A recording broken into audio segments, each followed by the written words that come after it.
Okay, mga kaibigan, nandito ngayon tayo sa ating barbershop pa rin mula kaninang umaga. At ang tatalakayin natin ngayon ay tungkol naman sa pagkakaperahan. Maganda yan.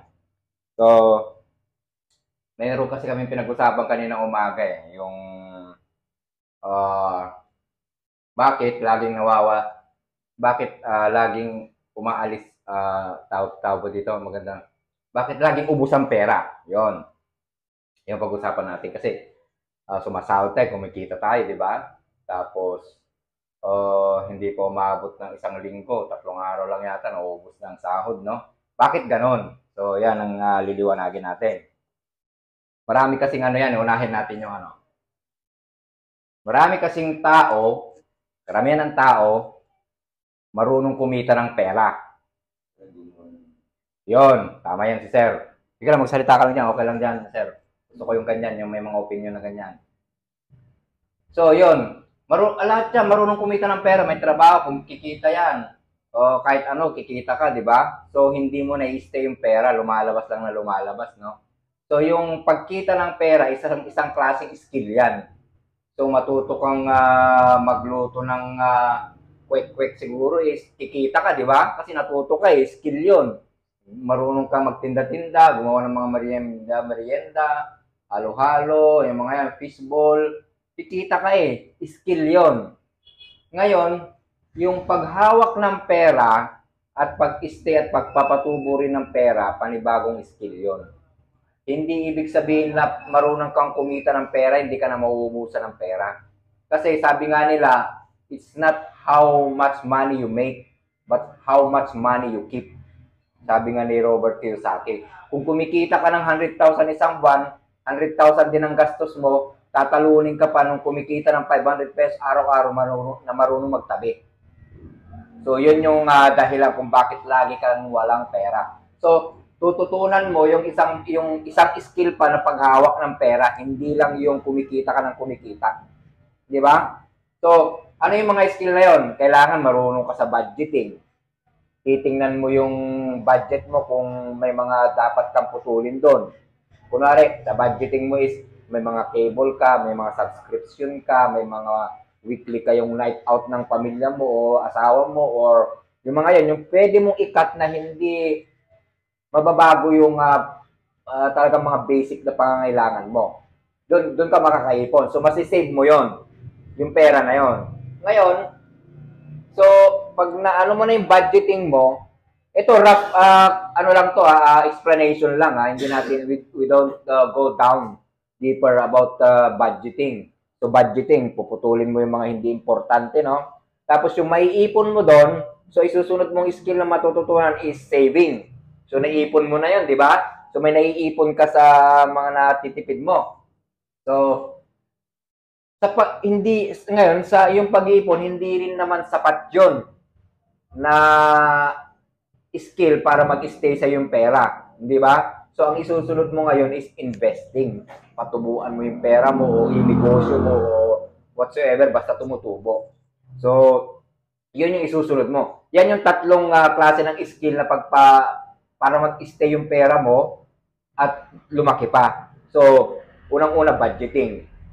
So, and then saving. Yung mababudget mo, saving. And then yung masisave mo, i-invest mo. So, panibagong skill pa rin yun. Tatlong skills yan. Ngayon, sa may investing, mag-aaral ka pa rin doon ng paano mag-invest sa mga pwede mong paglagyan ng pera mo na kahit na hindi mo pinagtatrabaho kaya ng stock market. Pag-aaralan mo pa rin yan. Hindi pwedeng stock market, ilalagay mo pa rin doon. So, ang pagpapatubo ng pera, ang pagpapalaki ng pera, kailangan ng oras, kaalaman, at effort para matutunan mo yan. Kaya, maraming taong hindi matyaga matuto.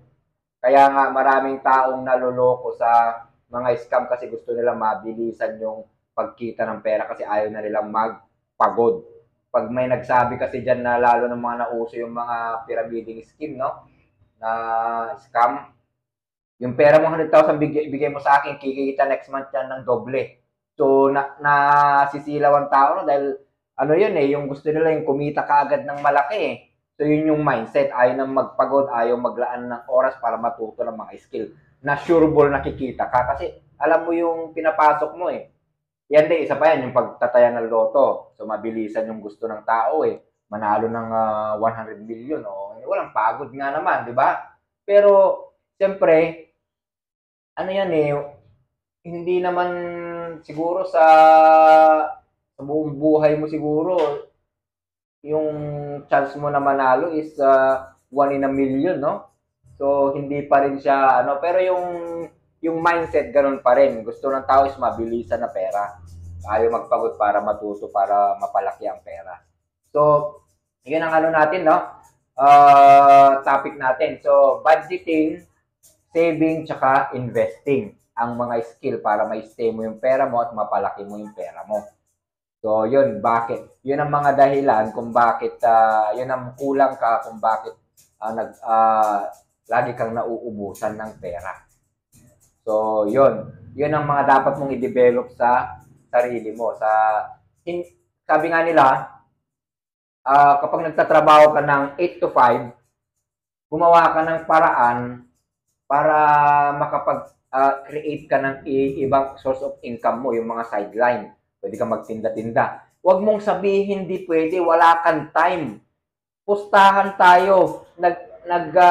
Nag-expend ka ng time, 3 oras sa cellphone mo pagka uwi mo ng bahay. Tapos sasabihin mong wala kang time para mag-side hustle o mag-create ng panibagong source of income. Hindi ba katamaran yan eh, di ba? 3, 4 oras, 5 oras hanggat di ka nakakatulog sa gabi, di ba? So, bakit hindi mo ilaan yun para mag-create ka ng ibang pagkakakitaan? Hindi ba? Alam mo, sa panahon ngayon ng internet, hindi na mahalaga ang natapos.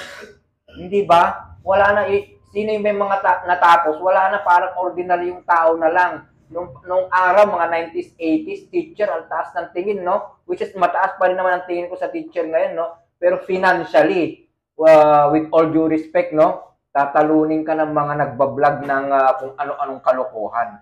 Kaya ang panahon ngayon is hindi na labanan ng degree, labanan ng follower ngayon. Kung marami kang follower, labanan ng diskarte. Kaya balang araw, yung prediction ko, balang araw mawawala ng eskwelahan. Mapupunta lahat sa internet. Kung sino ang madiskarte, sino ang may talent, at sino ang matyaga, yun ang kikita. So, masakit na katotohanan yan na nangyayari ngayon. No? Yan, dahil yung competition nagiging open na sa lahat. Hindi lang sa may mga natapos dati na sila lang yung pwede makipag-compete. Yung may mga natapos, may mga may kaya na pwede mag-aral sa mamahing school. Ngayon, lahat na pwede na makipag-participate. Kaya wala nang diskriminasyon ngayon pagdating sa internet, pagdating sa pagkita ng pera. So, ngayon, within 10 to 20 years, alam nyo, kalahati ng trabaho sa mundo papalitan ng robot, papalitan ng AI. So, kapag wala kang skill na natutunan, isa ka sa mga madidisrupt na mga AI na yan. O, di ba? Pag wala kang natutunan. So, sa panahon ngayon, diskarte at sipag at tiyaga. Hindi pa rin nawawala yung sipag at tiyaga na yan. Yung ano na yan.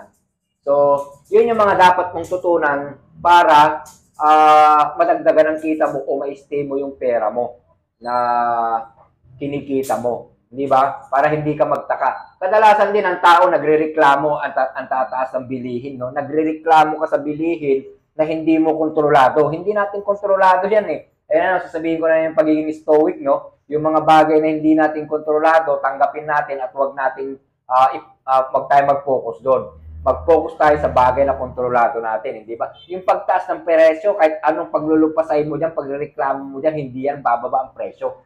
Pero yung kikitain mo, yun ang kontrolado mo, yun ang kaya mong palakihin.